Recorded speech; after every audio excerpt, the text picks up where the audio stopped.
I think that your attitude in your drive is definitely something to learn and follow, right? I think a lot of people are struggling with what to do with their lives, and I was talking to someone today going through some hardships and saying like, look, it's like this. I feel like a lot of people here in America, myself included, sometimes when we're down, we're like, well, how do we worry about our mental health, and how do we have a little bit of distraction, or we get busy, or we have fun, or we find a hobby, or we bike or kite surf or whatever.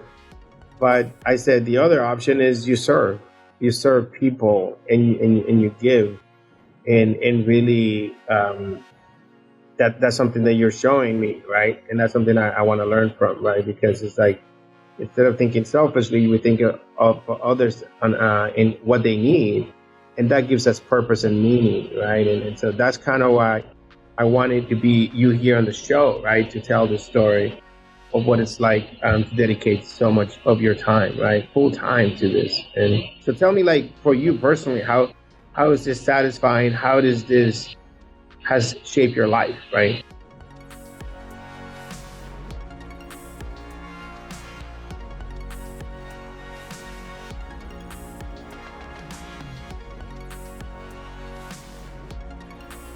Well, Elias, I'm a very lucky guy.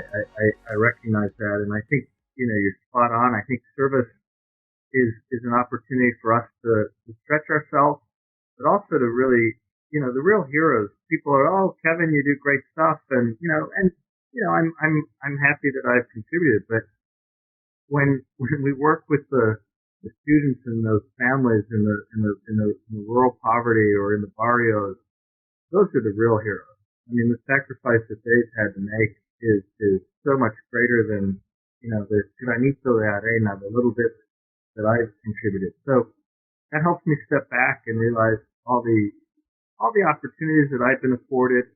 And again, to much who is given, much is expected. And that doesn't mean that it's all been served on a silver platter. I mean, you had to work your butt off to get to where you are and really take advantage of those opportunities that mentors and others in your life. And I'm so proud that in turn you're doing that for other young entrepreneurs, especially in the Latino community, because there are less opportunities, there's less network, and you guys are building that infrastructure and really building that ecosystem. So when people say earlier in the show, you said, well, how do you get students to take advantage of those opportunities? Some gringo for Chicago can talk till he's blue in the face, but it's so much more relevant when they see somebody from their community whose family and they made those sacrifices and then maybe got a scholarship to go to universities or maybe got an opportunity to join the STAT program and improve their livelihood. That speaks volumes.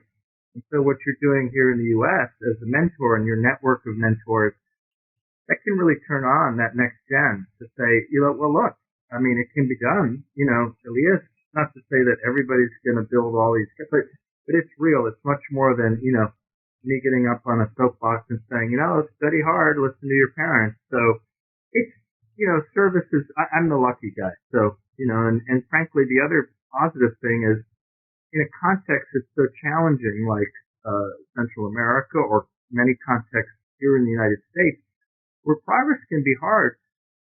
We were, very successful. We were able to build on an incredible legacy that Padre Fabretto built, but that kept me going. So even though it wasn't, straight line, there's ups and downs, 2 steps forward, 1 step back.